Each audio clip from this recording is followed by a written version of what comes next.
Compassion Plans, Episode 9, Suicidal Thoughts. The world we live in is far from perfect. How can I effectively make a difference? This is Compassion Plans, a weekly interview to help you make the world a better place with your host, Bentley Davis. I felt guilty and I felt ashamed and I didn't like myself. Of course, probably didn't help that I've been drinking. So I went to the kitchen, I grabbed the first bottle of pills that I thought may be lethal, and I threw them all down and washed them down with a bottle of beer.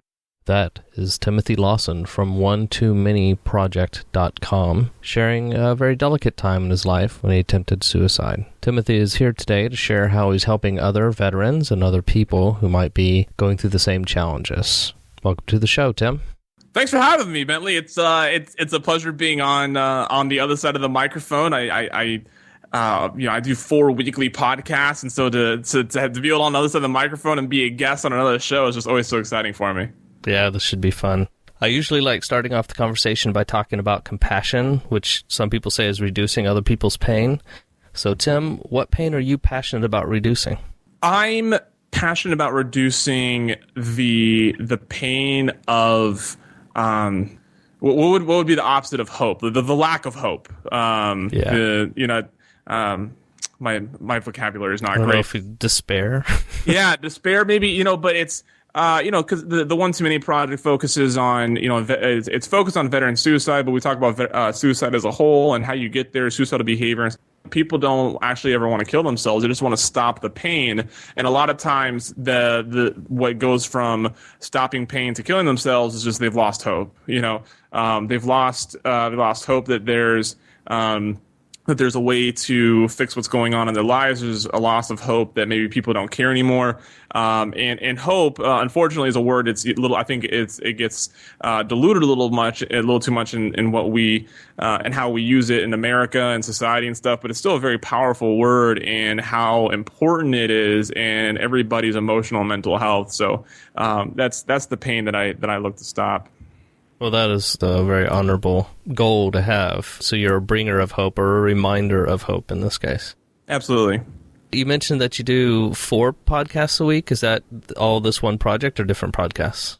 It started with a podcast called Veteran Empire, or it's a podcast for Veteran Empire, which is a veteran-focused clothing brand. And I decided to do a podcast where I spotlighted veterans that were doing cool stuff outside of their military career, like authors and models and musicians and a lot of creative stuff.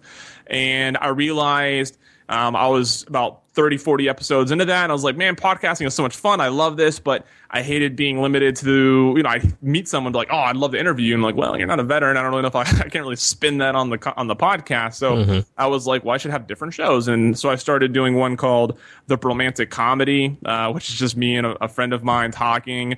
I started one called The Capital Experience, which is actually relaunching in a couple months, that focuses on the people and places of Washington, D.C.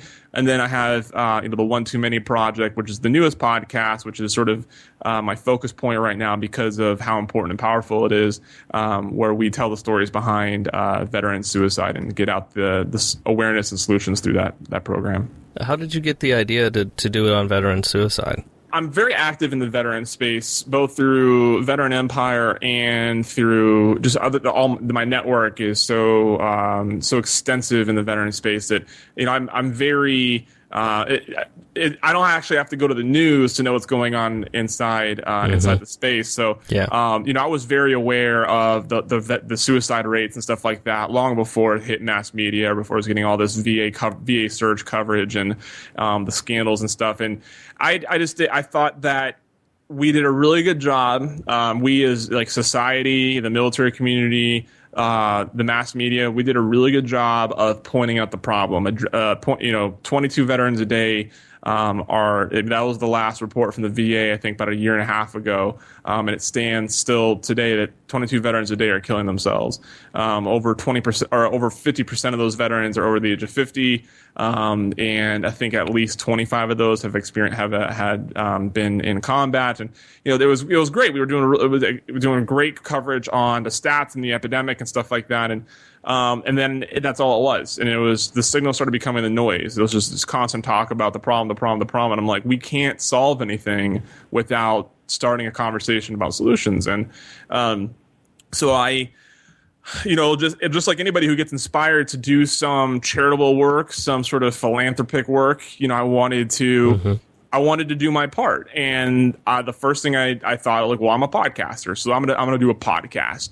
And I decided that it was going to be a podcast that told the stories behind veteran suicide, because that's the resource that in any problem within society, the number one resource is the person who's suffering from it, right? Because they can tell you how they're feeling. They can tell you when they stopped feeling that way, what it was, stuff like that. And so I started interviewing veterans who have experienced suicidal behavior. I started interviewing friends and family that have lost a veteran to suicide, medical professionals who have been doing treatment on PTSD and sexual trauma and other suicide related depressions and stuff like that. And it was originally going to be like a limited podcast series. I was just going to do 12 episodes over the summer, and it started catching a lot of attention. A lot of people liked the idea. A lot of people thought it was really admirable to be able to step up and continuously have this conversation. So I made the vow that I'd continue the podcast as long as people are willing to share their stories with me. Wow, that's excellent. We appreciate you doing that. Thank you. On your first episode, you did share about the struggles you had personally with it. Yes. Do you mind kind of sharing that story with us? Absolutely. So, if anybody's familiar with leadership, one of the principles they often get spoken about, especially in the military, is the idea of leading by example. That you can't expect anybody else to do something if you don't prove that you are at least willing to do it yourself. And so, as I was getting ready for the podcast, morally, within inside myself, I couldn't do all these interviews and release them all without showing that I was willing to. And especially since I had a story to share, it was even worse if I hid my own story and exposed all the others. And so I decided to lead by example, and I brought on John Lee Dumas, who a lot of people are familiar with the Entrepreneur on Fire. He's an Army veteran.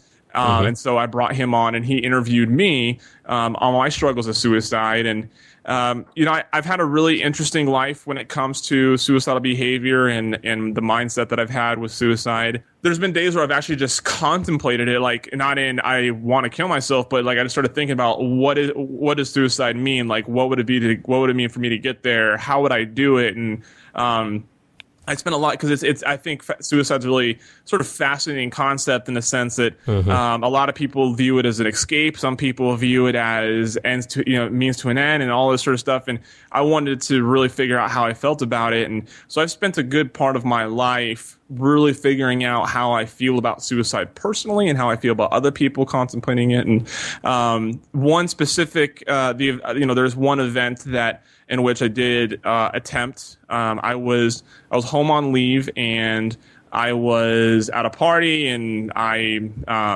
ended up fooling around with this girl while I was dating this other girl, and it seems so silly for this to drive me to this point, but when you're already experiencing some instability emotionally, it's really easy to guilt yourself into not liking yourself anymore because you've done stuff that is below your own standards, and that's sort of what I was experiencing. As I got home from this party, and I realized that's not who I set out to be. That's who I promised I wouldn't be.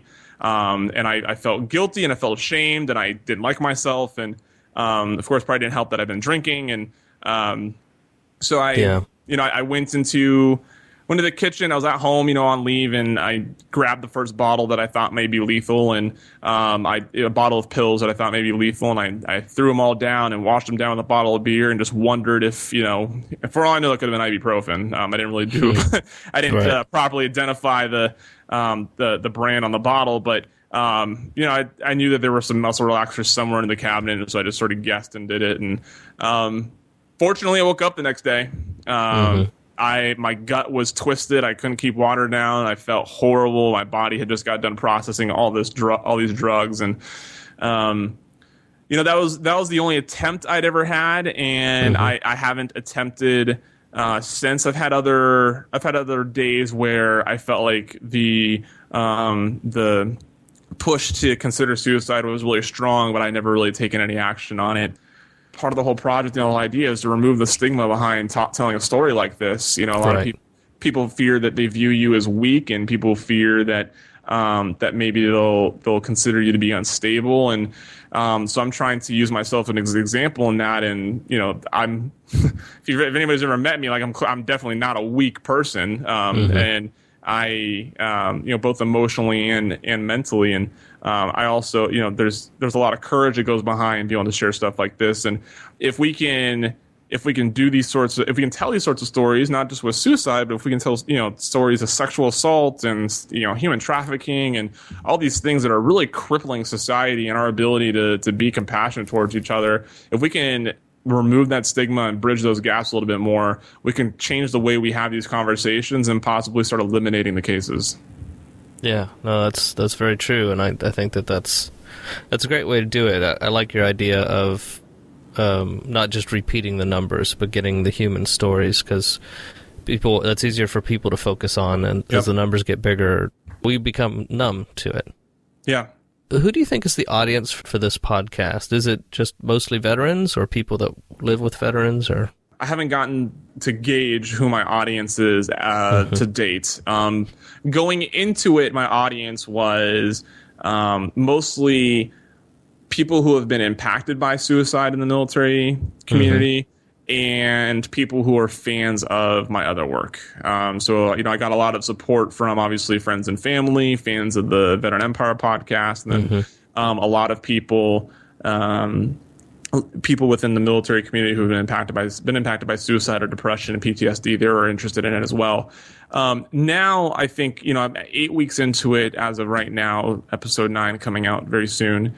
And I would say that my audience now is probably a good mix between people who have experienced suicidal behavior and people who want to understand suicidal behavior. And I think it's a decent mix in there, because a lot of times when I do my speakings, I get a question of like, well, what can I do then, or what can we do to really help? And a lot of what I try to communicate are simple, proactive ways that we can help each other through empathy and renewed purpose and mentorship and stuff like that. But people want even more action that they can take. So I think people listen to that, because I think just about every story I tell, at least one point in the interview that I have with whoever is on, they give a real call to action on what it was that saved them, that can communicate to other people what they can do in other people's lives. Yeah, I think it'd be really valuable for anyone that also knows a veteran that may be going through depression or just anything, to hear stories from other people in that situation. Really gives you an understanding, maybe not of that individual specifically, but of how to either approach that situation or just to have enough empathy, because a lot of times we're not in other people's skin and can't figure out what they're thinking, but as you hear those stories, you can get a feeling for it, and that'll make you a lot more successful when talking to them about it. Yeah, absolutely. And I think one thing that's really important to note early is, while I'm focused on veteran suicide because it's a community that I'm a part of and it's a community that I'm really compassionate towards, other than like combat related PTSD, I mean, we're really just talking about suicide in general. When it comes to a lot of these ideas on how we can disrupt suicidal behavior, how we can intervene, what the causes are of these events, I think that it's good to remember that we are just talking about suicide in general, and that this isn't necessarily specific to just the military community. It's just the demographic that I've decided to hone in on. Sure, and like you mentioned, that because of if they're in actual combat, it can certainly exacerbate that issue. If you knew someone that you kind of suspected was depressed and may be suicidal, how would you approach that situation?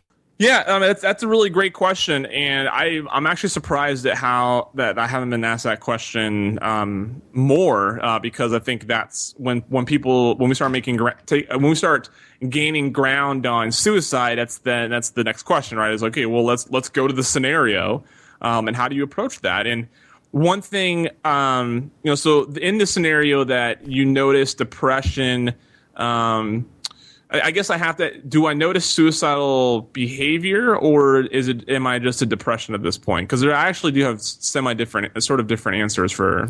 Well, we could talk through both. I think that'd be very useful. And the reason why I ask is I think one issue that we may be having with suicide prevention is we communicate to people what they should do when they see signs of suicide. And a lot of what we can do as human beings compassionately can be done before signs of suicide, even done before depression. Mm-hmm. There are things that you should really be doing with other human beings to begin with that can actually, cause people to never go down that road. And so, so I'll start with actually the latter. If you actually see signs of suicide, like if they mention it, or you see some of the universal signs of giving away possessions, wrapping up affairs. You start seeing things where it's clear that they're preparing for an end of some sort. It's not easy, but I would just start having a conversation with that person. Don't bring up suicide yet. Don't ask that question of, are you thinking about harming yourself yet? Because they'll throw up a wall really quick. Because they want to guard themselves against that, especially if they're unsure about how they feel about it.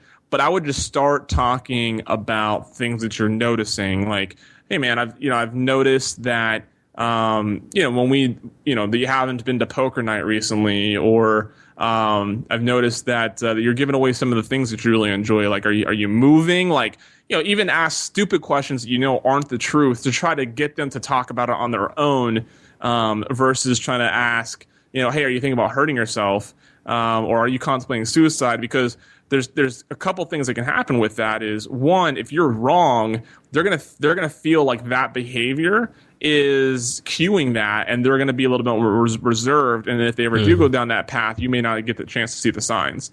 Right. If you're right and they're not ready to talk about it, one, they're going to throw up their guard and they're not going to want to talk about it. Or even if they do, if they're already to talk about it, they're going to feel like that's all you've really noticed. And now if you come to them with just normal empathy, they're going to fear that you're doing that because you care about their suicidal behavior and not about them as a person. So in both cases of seeing signs of suicide or just noticing, depression or sadness, or just if an alternate behavior than normal, I would just start being compassionate. Just start caring, talking to them about things they enjoy. Start showing interest in their life. One thing that I mentioned on the episode 1 with my own story is, when I was experiencing depression as a teenager, my youth pastor would reach out to me and just ask me normal questions like, hey, you want to grab some Taco Bell? Did you see the game last night? Like, are you coming to this event that we're having? Even though he knew the emotional mental state that I was in, he was showing general interest in my life and not just concerned with, hey, are you still having these thoughts? That occasionally came up in conversation, but that wasn't like the tip of the spear whenever he talked to me, because you don't want that person who's suffering to feel like all they are now is a suicide case. Right. So I don't know which case, I don't know which scenario this answer is the best in. I suppose it can apply to both, but I guess my point is, there's a way, if you show empathy and compassion towards someone who is having a rough spot, there's easy ways. I say easy because I feel like human beings are capable of emotions, but there's practical ways to intervene on someone's emotional state, and that could possibly derail them from ever getting to suicidal behavior, which is key. Yeah, and that's really would be the hope. That the effect we'd have on someone is kind of prevent them from that. Did I answer your question? Yeah, I think so. I think we heard you working through it, which is actually more interesting than a straight answer, so that's great. I continuously change my opinion on this, and not drastically, but it's continuously shaping and evolving. And so whenever someone asks me a question, that even if I've answered before, I try to go through that same process of working myself to the answer to make sure that I'm confident about the ultimate answer that I'm giving them. I think it's great that we are hearing stories and making it more normal to talk about these deep issues that has a lot of stigma. And kind of in that same note, I just want to share that I think a lot of people do. I mean, I guess when I really talk to people about it, which I have a couple times in the past, I don't know of anyone who's never had a suicidal thought. Yeah. I mean, even when I was about 12 or 13, and I don't even remember what this issue was in my life that was so powerful to kind of bring me to that point. Although, when you're going through that age, sometimes literally just the hormones in your body can really change your feelings. And so when I was about 13, I really contemplated and really thought about, I just don't want to go on. And luckily for me, and everyone's experience is unique and different, I really sat down and thought about it, so maybe I wasn't too far depressed, but yeah. It was like, if I'm going to kill myself, and maybe that's not the right way to say it, but if I'm going to do this, I'm going to, if I just say I'm going to do that tomorrow, and today I can do whatever I want, because there's no retribution, right? Yeah. At that moment, I realized I am in complete control of my destiny, because I have the power to stop it. But it's actually a really, really interesting way to look at it is, if this is something I'm serious about doing, why am I going to do this today? I can do this tomorrow, and today I can do whatever I want. I can go run around. I mean, with sort of limitations, because if you get arrested, right, it's going to be a little bit more difficult to kill yourself. But yeah, that's true. But it's a great point. I mean, I can, if I want to sit around and play 8 hours of Mario Party, I can do that. If I want to get one more session in before I can do that. And who knows? There's a way. There's if someone really experienced true freedom like that, they would probably save themselves because of the oxytocin running through their body, and the joy is the opposite of depression and sadness, and experiencing that could possibly derail their own suicidal behavior. It's really interesting. I'm going to put some thought into communicating that. I like that. Yeah, sure. Yeah, and so I have kind of shared that throughout my life, just that little experience I had, and I've met other people who said, yeah, and then they would share with me, just like you sharing first, it opens the door for someone else to be vulnerable and share their experiences. In my experience, most everybody has at one time in their life considered it. Yep. And I have had a good friend who made multiple attempts during his teenage years, and he luckily survived them all. And he's, I haven't talked to him in a while. Maybe I need to touch base with him, but he seems to be married and doing well these days. So it's much more common than I think people give credit for. And I appreciate you making that a focus of a whole podcast. Yeah, absolutely. In Compassion Plans, we also like to get ideas on how we can be more compassionate in our lives. And you've brought up some very good specific things on dealing with people that are going through depression. But also, if we wanted to do something, take a proactive action to do something to make the world a better place, like you have done through this podcast. Well, let me ask, how are you kind of supporting yourself right now? If I can ask that. Yeah, that's a great question. Because there's days not through this podcast, right? No. It's right now. This podcast at best pays for itself. In the sense that when the speakings that I do, I receive just enough compensation to make sure I can get out there and survive and stuff. So yeah, everything that all my efforts within this podcast are sort of is compensating for itself, and it's sort of hitting zero. I did do a Kickstarter right before, so that way I could fund some of the events and projects that were going on around it. I'm currently a full-time student. So I'm finishing my a broadcast journalism degree at American University in DC, and I receive GI Bill benefits from that.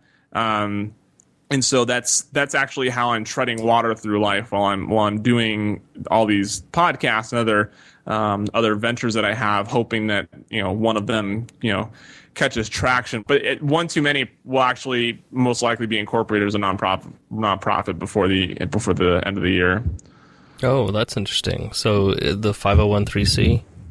Yeah, so we'll incorporate as a nonprofit. Right now, there's so many people who are trying to do good in the world that the IRS is super behind on those confirmation letters. And as frustrating as it is, I actually think it's a good thing. Right. Because, just like there's this is a weird parallel, but there's an episode of The Office where Michael Scott comes in and he starts talking to Pam about how he wants to have a baby and he wants to look into adoption. Pam? Yeah? Did you see Oprah yesterday? No, I didn't. Angelina Jolie was on, and she adopted a baby from Asia, and she said that it changed her life, and that really inspired me. So I want you to look in to see how much a little Chinese baby would cost. And Pam quickly tries to talk him out of it because it's a horrible idea. That's a really big decision. I know. Maybe you should wait before you adopt. Well, or not adopt. just do it, okay? And she's like, The waiting list is 8 months. 8 months? Yeah. I don't even know if I want a baby in 8 months. Probably won't. and it's funny, and that's how I feel about nonprofits these days. It's I think people get really inspired, but they don't think about the long-term work that they're committing to. It's not like going out and running a 5K to raise a little bit of money or whatever. You're running an organization that's hopefully going to be around for 5 to 10 years that can really make an impact in society.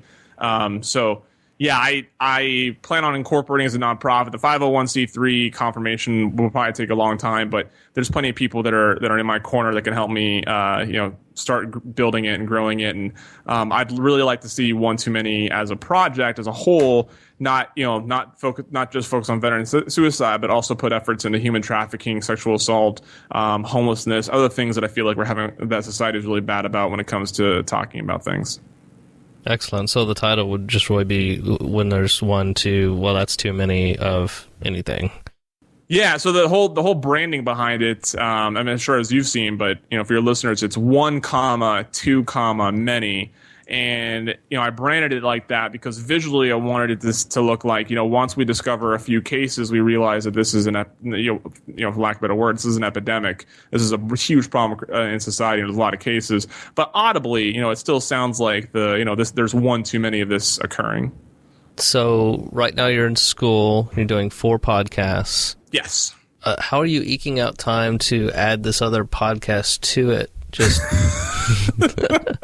when you're working on this project, what do you spend most of your time doing, and how do you fit it into your schedule? Right now, I spend the most time creating an episode. I'll take an interview that I've done, and I'll listen to it. I'll edit it for certain things, and I start taking notes on how I feel about what they're talking about and things that I think are important for me to expand on. Because people are listening to the show not only for the stories, but they're people consider me not expert, but people consider me well-knowledged within this field now because of all the conversations I've had about it. Sure. So, I know that people are waiting for my response on what my guests are talking about. And because I want my guests to get most of the mic time during the interview, I don't expand on things too much during the interview, right? Because I don't want to take away from their story. I don't want to distract them.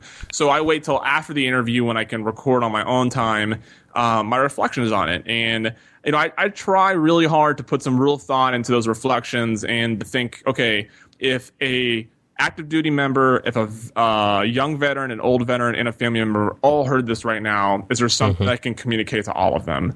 And I think I've put out 8 episodes. I think I've been able to hit all those bases 6 times. Maybe there's a couple cases where the story is just really, the story being told is directed right at a certain demographic. So my reflections do the same, but I think in the weekly process, I think most of my time is being spent creating these episodes and trying to make an audible experience for people, because it's emotionally taxing. My intro, you've heard it. My intro are snippets of people talking about suicide and losing people. Right. It's sad going right into it, but I wanted it to be powerful right out the gate. And listening to stories about how people are losing friends to suicide and how they wanted to kill themselves, not easy. When I was doing these interviews, I'm sure you do a podcast about compassion and stuff like that, and sooner or later you hear so many dark stories, you're like, goodness, I need to take a break. Yeah, but most of mine are very uplifting. I didn't think about the toll it would take on you to hear that every week. That is Yeah, when I first started the project, I opened up for interviews, and I had about a dozen people step forward within the first month, and there was a span of 2 weeks where I think I did about 7 to 10 interviews, and those are just the interviews, right? People hear about the project, they just want to talk to me about it. So now, not only am I hearing personal accounts, but I'm having conversations with people who are either telling me their personal accounts about someone in their unit or about suicide in the military in general, and it's just a constant conversation of suicide is, it takes a little bit out on you. I had people recommending therapy to me, like, you may want to consider this, like, when you get into the project, because you may not notice what it's doing to your psyche. And I have noticed that, I am thinking about suicide more often, not like committing it, but I am thinking about just the idea of suicide for so much, and that can create a pessimistic atmosphere for me.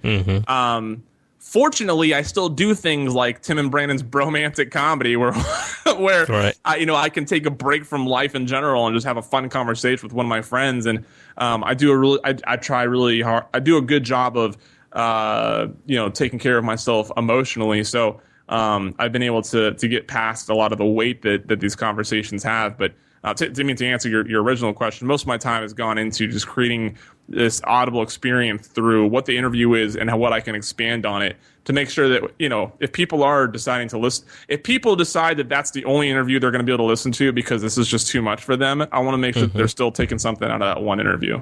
And when we're kind of doing projects like this, we do need to decide when we need help and how we need help. You mentioned to me that you do have someone that helps you edit some of the shows. Yeah, absolutely. And so that's when you asked me, how do you have time for this, or where do you find the time to do this? Part of the reason is because when I started doing multiple podcasts, editing started being horrible. Like, editing was just like a huge waste of time for me, because I'd do an interview, and however long the interview was, it would take me about 30% more of that time to edit it. And then another 15, 20 minutes to record intros and outros and stuff like that. And it started becoming a lot of work. So I went to my favorite website, Odesk, and I put out a job posting, and I got a bunch of people lowballing me, or I got a bunch of lowball, like they really wanted the job, and I was like, yeah, I don't. When you lowball someone as a freelancer, and it is possible for freelancers to lowball their offer, you make it. I'm not confident in being able to hire you if right. That's really cheap. And then there's a lot of people that were really like, people wanted $30, $40 an episode, and like that was a little too much for me.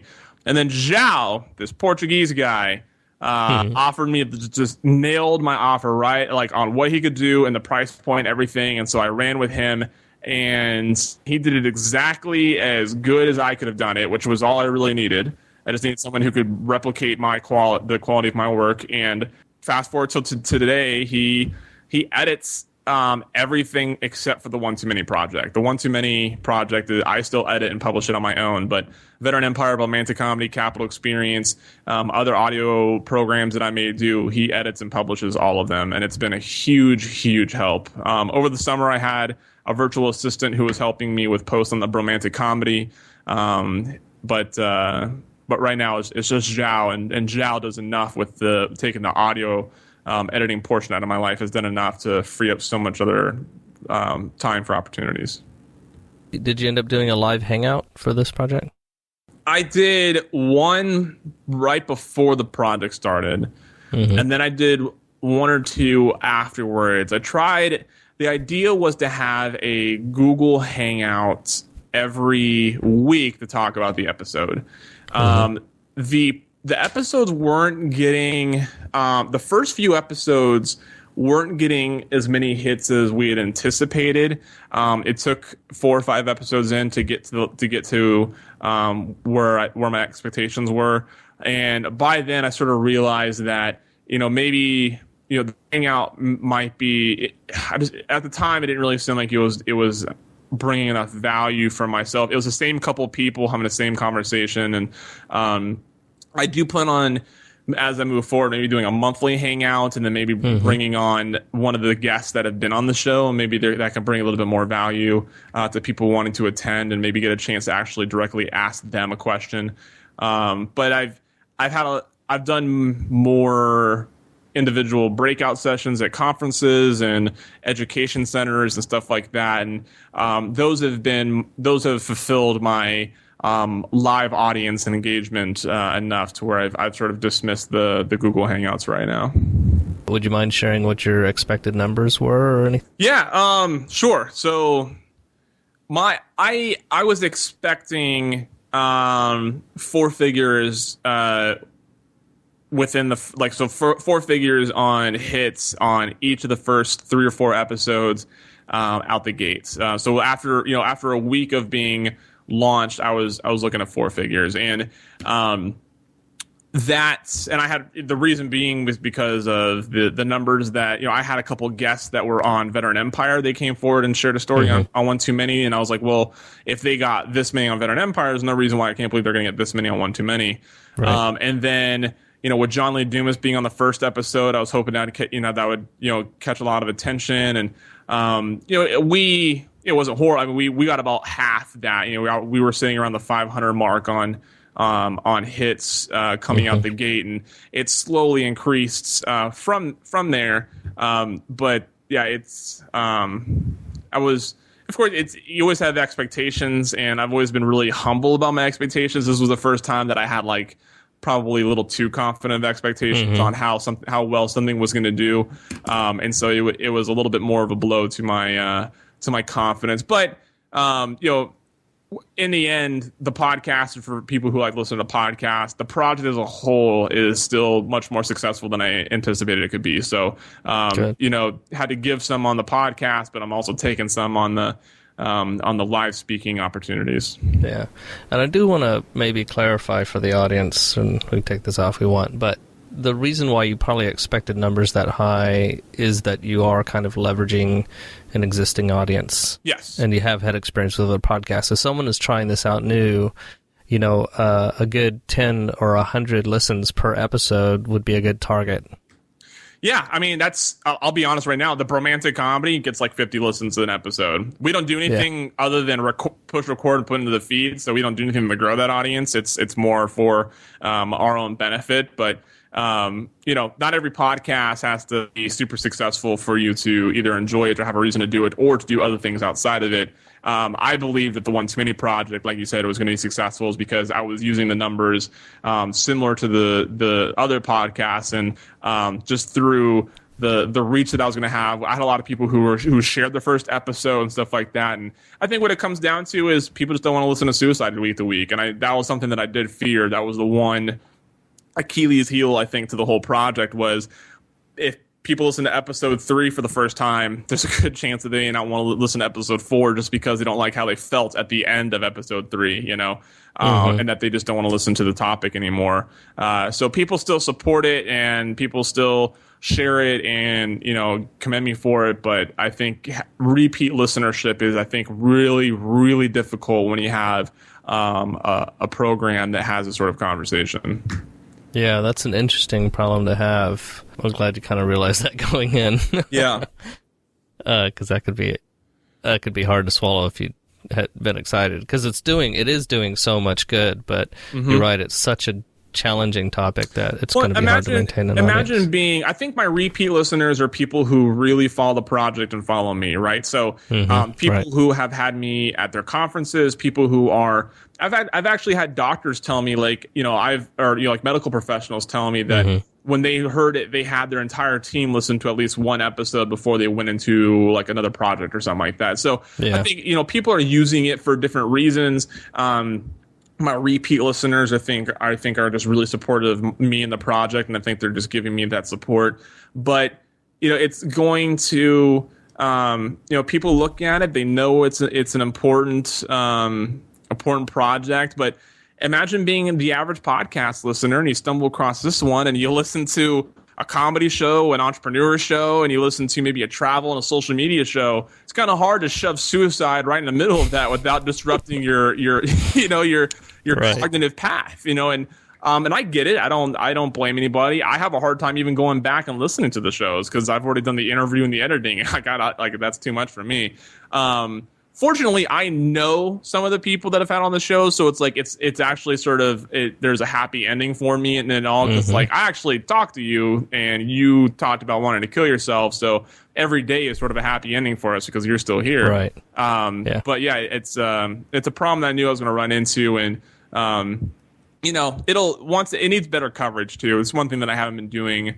Just like anything, you could be literally saving an actual life every day, and you're probably not going to get any attention from it if people aren't covering it. So, no, that's a good question. So, how much energy? And you could probably talk about this for maybe all your shows, like romantic comedy, do almost none. But what percentage, or how much energy? How would you express how much time you spend in either social media or other forms of promotion? I put probably an hour a day into social media in general. How good I am on focusing that hour on one of my projects, or how good I am about splitting up that hour and evenly distributing around to all my projects, I'm bad at, but I am putting effort there. If you met someone who said that they have a project they want to do, a compassionate project where they want to help other people, and they're thinking about starting this, are there any tips that you could pull from your experience that you would give that person? Absolutely. The first thing would be is, where do I want to start with all this? One, awareness has to be matched with action, right? So if you have a project, you have this compassion project that you want to put forward, you have to balance how much you're trying to make people aware that this is important, and what then the actions they can take if they want to be involved. This is one thing that I think a lot of people, when they do start projects, is they're like, hey, I want to build awareness for this issue. And I'm like, cool. And then it's all they're really doing is like, all right, we're just making sure that people know this is a problem. And I'm like, well, we all sort of know that breast cancer is a problem. Maybe, what are the actions that we can really take on that? And so you really have to balance awareness with action, solutions. I would really not focus so much on the branding is important, but mission is 10 times more important. Having a defined mission to what you're doing is so important. So many people come up to me and they're like, do you know, like, what do you feel about this organization? Like, a lot of people come to me and they're like, we've heard about this veteran focused organization. What do you think about that? And I'm like, to be honest, I don't really know what they do. Like, their names, they're, save a soldier. Like, that's okay. That's great. Save from what? Like, I don't, through their branding and through their reputation, I really don't know what exactly they do. And a lot of projects have a very broad mission of like, we're here to, make people, let veterans know of resources available to them. Well, that doesn't really, what does that mean? So balance of awareness and action, having a very defined, strong mission and what you're trying to do. And then really embracing outreach opportunities, like being able to get in front of people, being able to connect with people. And you don't always have to be, it's good to be representing your project, but you don't always have to be pushing it on people. Just continuously have those conversations. I'm having a conversation with people about suicide probably at least on average once a day. And I don't have to really talk about the project. Sometimes I mention it if it makes sense, or people will bring it up because they know I'm doing the project. But continuously having that conversation is a great social proof that you're a quote unquote expert within this field, that your compassion project has a lot of strength because you're really aware on how to be compassionate in this manner. And so those are the three things outside of the normal, be active on social media and put out having media is a really big, not enough projects really know how to embrace multimedia in the sense of being able, they see viral videos and then they stress 6 months on how to create their own viral video, when really they should just be doing short 5-minute videos on something, and sooner or later they're going to hit one that has a perfect message, and that's going to go viral. That's a good point. Yeah. And I say that because it's something I know I should be doing. Every day I'm like, I should talk about this. And I'm like, well, I don't know if just me sitting in front of my iPhone is probably not enough. But, who knows? If it's the right message, maybe it could be enough. Yeah, it could be. Here comes to our action plan part of the interview. Okay. So I usually ask, because the Compassion Plans audience likes supporting the guests, because they want to make the world a better place just like you do. Yes. And we all shouldn't be just going off our own things. We should be really helping each other. So what are 2 things we can do to help you? The first thing is listen to the show. And for a few reasons. One, nothing of what I'm doing matters if people don't take the ideas that we have and bring them forward, right? Mm-hmm. If you don't take the ideas and the things that are being communicated through my project and have them and bring them into a different conversation, the impact lessens. 2, I would love feedback. I would love to know how strong and powerful these stories are, and how they resonate with you, maybe. Listening to the show, listening to one of the programs, and they're all available on the website and iTunes, is the first step in being able to support me. Anybody who's trying to support me compensationally, there is I sell challenge coins and T-shirts and stuff like that to sort of compensate my travels and when I go to do speakings and stuff like that, because I try to do a lot of this stuff pro bono, so that way I can create more opportunities.